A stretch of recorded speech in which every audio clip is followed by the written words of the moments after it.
5 months earlier, Honor Police Station. Late, D.S. Stevenson, D.I. Richard Poole instructed as an Hawaiian-shirted, Bermuda-shorted man ambled through the swing doors of Honor Police Station, stifling a smile with his hand, the effect of a night out returning for its due. "Sorry sir, but you know a broken bar." Stevenson waggled eyebrows up and down at the inspector and continued the gesture to Fidel. Richard Poole got up from behind his desk and strode 3 paces towards the errant DS. "No, I don't know," he told Neil Stevenson, thrusting a handful of paper towards him. He took them, then yawned again. "Carrie, that was her name," he added, and raised his eyebrows to Camille, who turned and sighed audibly, and shook her head. "A young man's gone missing, 17, on holiday with a group of friends, from Jamaica." D.S. Stevenson looked at the papers in his hands through bleary eyes, and sighed. "I can do that," he told Poole, "but I was hoping for a different gig for a change." "And you'd have got one, had the commissioner himself not insisted that you deal with the international cases." D.S. Stevenson looked at the files again, and then held them in his hands, as Richard Poole stared at him, impassively. "Fair enough," he told D.I. Poole, then smiled a leery smile towards Camille and took a couple of steps towards her. "And afterwards," he asked Camille, "wanna go out for a drink tonight?" Camille turned away. "Go on, you know you want to, D.S." "I distinctly heard D.S. Bordy say no," Inspector Poole told him, sharply, and had taken a step between Neil Stevenson and Camille. "Besides, no dates in the station." "Ask one, ask us all." Then UDS frowned. "All of us, on our date?" he pressed. Camille groaned and was about to say something, when Richard gestured to the door. "Take the Land Rover. Constable Best can go with you." "Let's see what your reaction is to that," Richard thought to himself. All right.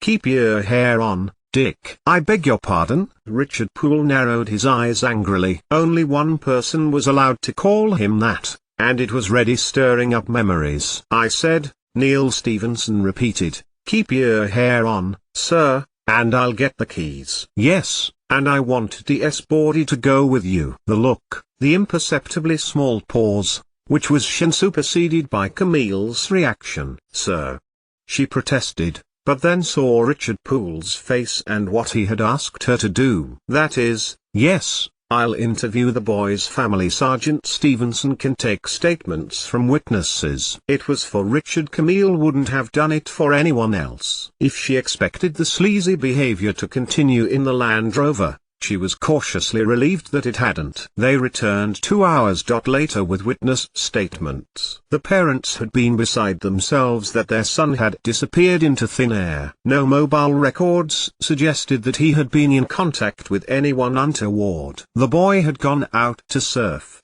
with one of the for-hire boards, put the money in the machine and gone out, Neil Stevenson told them. Camille was watching him, then got the hint at the pause, and looked across to Richard Poole. "His mother thinks he must have drowned." "I don't think he drowned," Stevenson put in, with his London accent. The board was put back. "But the cameras are not fixed cameras and did not capture the time the board was put back." Camille showed Richard the stills from the cameras. "The lifeguard, who is in charge of the for-hire boards, doesn't remember seeing anyone either. It was a busy beach." D.I. Poole placed them on the case board and drew out the connections. "Family holiday. Mother grew up on St. Marie, father from Jamaica, Marigold and Rudolph da Silva. Mother went over to work and met him, had Lawrence see a broken bar. This is their first trip back to Marigold's place of birth, staying with her brother." He turned to Officer Best. "Fidel, there were 2 missing boys about a month ago. See if they have any connection with Lawrence da Silva Broken Bar School, organizations, church."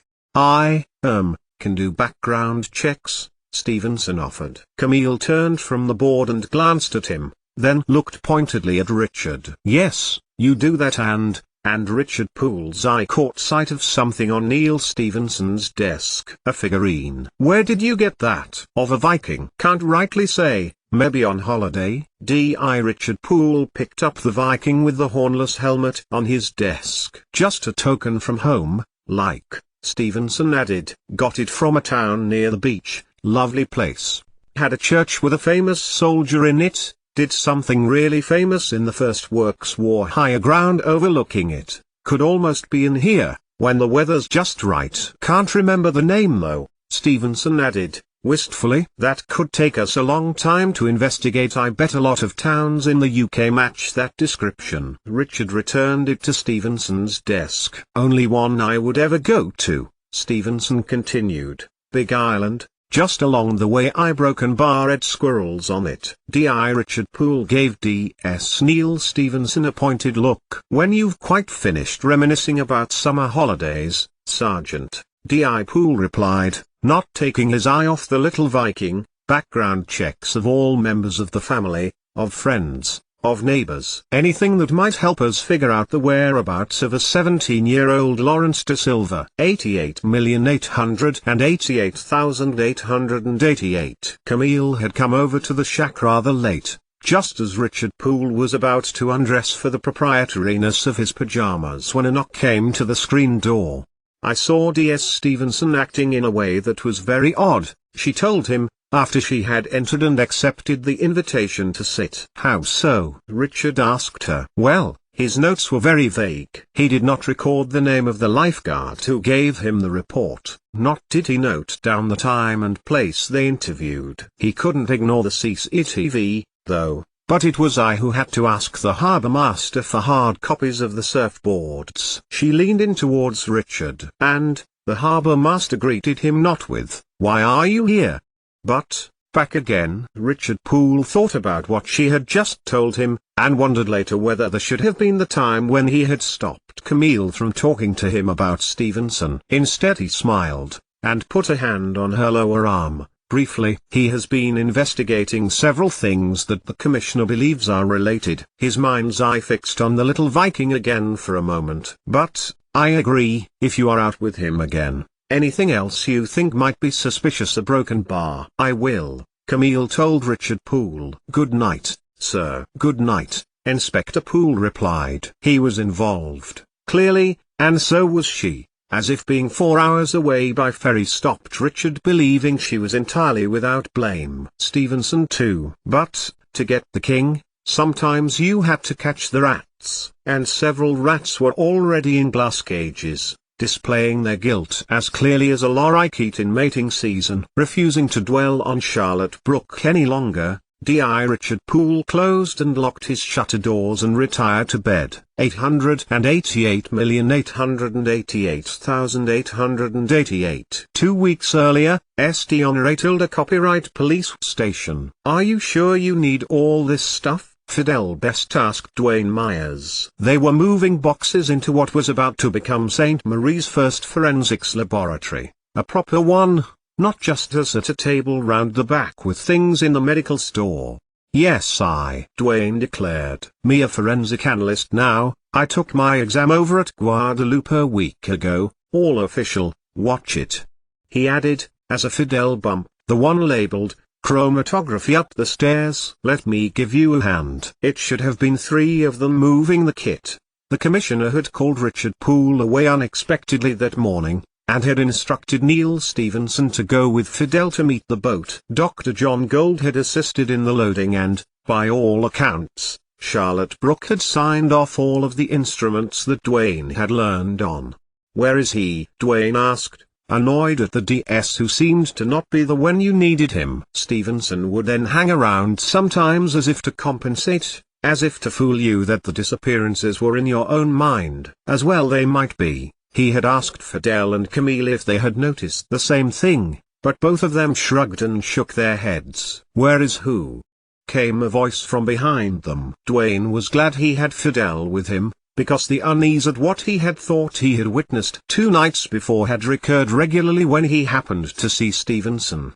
Dwayne had given chase, but the man was gone. Charlotte had said she was fine, and she had fallen. Maybe because he had heard that line so often. Dwayne didn't press her on it. Most of the time it was code for assault. Sometimes someone really had fallen. Want some help? Neil Stevenson scared the steps and stood beside Fidel. Then he got the door and held it open as Dwayne and Fidel got it through. Don't know what's in here. Who'd have thought a gas chromatograph would be so heavy? Let me help. He took Dwayne's place. Get the door, Dwayne. See if we can get these out for you. Charlotte said they need to acclimatize before you fit the column and before the gas cylinder. Neil Stevenson had been caught up in a drug smuggling operation, and had handed it over to D.I. Poole and the commissioner. And all of that sounded very plausible until you realized who had said it, Dwayne thought. But he let Stevenson help them bring through the rest of the boxes, which took most of the morning. They then returned down at the same time to an argument in progress. Camille was giving her full to a figure standing beside her,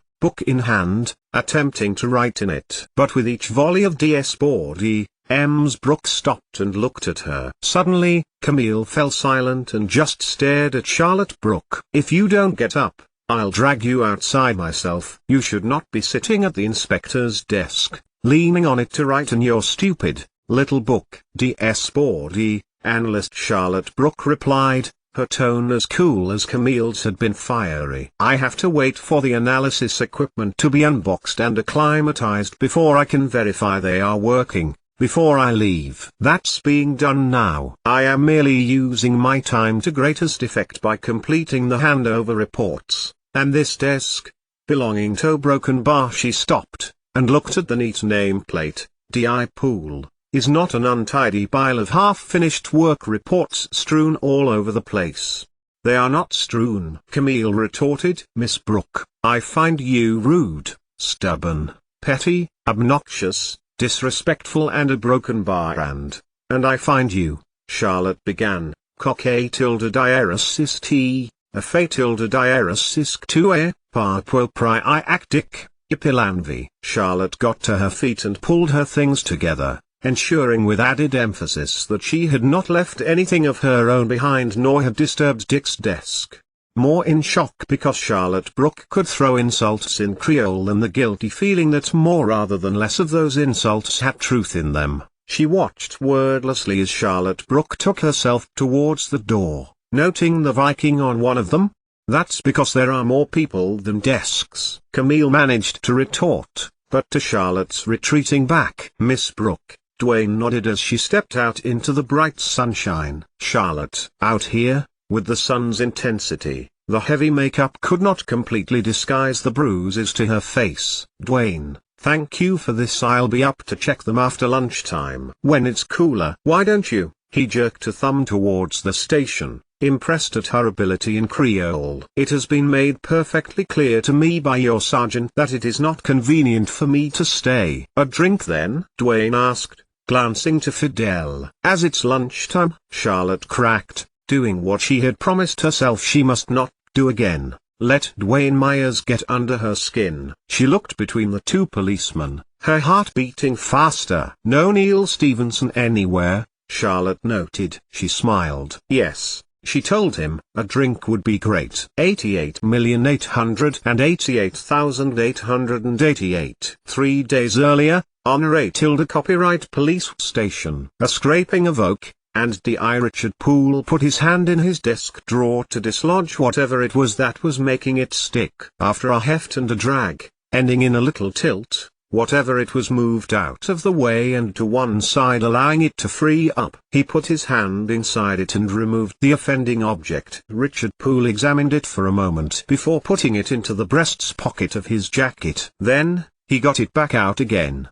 Did you leave this in my drawer? He asked Camille, who was filling in the most recent case of disappearance of 2 young boys off a pier close to where Lawrence Da Silva has gone missing. Unsolved. That irked him. I've told you, Camille, not up touch my desk, when I have my papers where I want them. Camille Bordy squinted into the light. She had been examining newspaper reports from many years back to see if there may be historical connections to the recent disappearances. These had been put onto microfiche and she had to examine them under a dark hood. No, never seen it before, she told him. She watched Richard Poole slip the little toy back into his inside pocket. Then, a thought occurred. She was there, M's Charlotte Brooke. And before any of the myopic men with whom she worked could think up a flimsy reason to defend the woman, she began to walk towards the door, to head out into the sunshine and the rare, brisk breeze. Just as she got to the door, Camille Baudy turned her head to the officer sitting closest to it. "I don't know what you ever saw in her,